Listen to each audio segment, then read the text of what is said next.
2026년 2월 27일 암호화폐 시황입니다.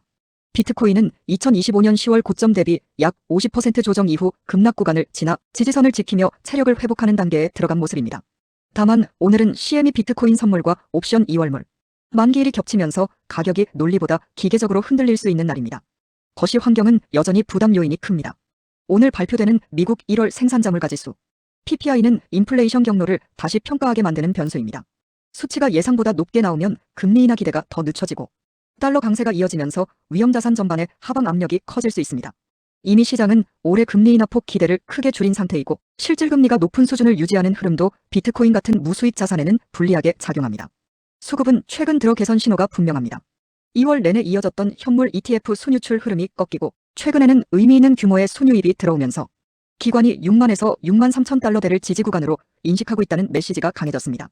특히 대형 상품 중심의 유입은 단기 급등의 연료라기보다 하단을 받치는 바닥 지지력을 만든다는 점에서 의미가 큽니다. 다만 하루의 유입보다 중요한 것은 연속성입니다. 며칠 이상 유입이 이어져야 시장은 추세 전환 가능성을 더 신뢰하게 됩니다. 파생시장 관점에서는 오늘이 핵심 구간입니다.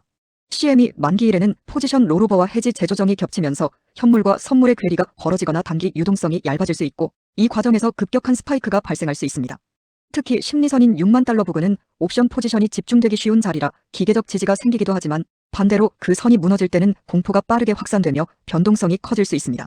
오늘 같은 날에는 장중 움직임보다 종가 기준으로 어느 구간을 지키는지가 훨씬 중요합니다. 기술적으로는 다음처럼 정리됩니다. 핵심 방어선은 6만 달러입니다.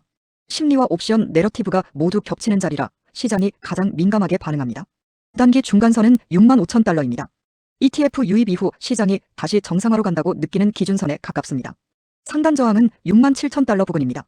이 레벨을 회복하고 안착해야 단기 추세가 살아난다는 판단이 가능해집니다. 만기 변동성을 소화한 뒤에도 6만 5천 달러 위에서 안정화가 이어지면 시장은 패닉에서 정상화로 한 단계 넘어갈 수 있습니다.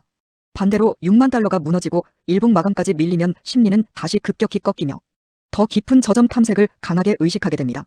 지표 흐름은 회복이라기보다 정리에 가깝습니다. 레버리지는 많이 씻겨 내려갔고 펀딩비가 중립화되며 연쇄 청산의 폭발력은 예전보다 줄어든 상태입니다. 하지만 공포지표가 여전히 극단에 가깝다는 것은 새로운 매수 탄약이 충분히 들어오지 않으면 비자 반등보다는 옆으로 기는 횡보가 길어질 수 있다는 뜻이기도 합니다.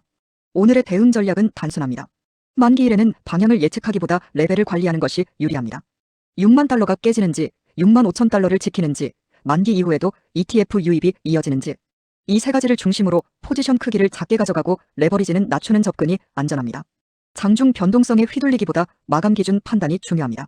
오늘 시황은 여기까지입니다.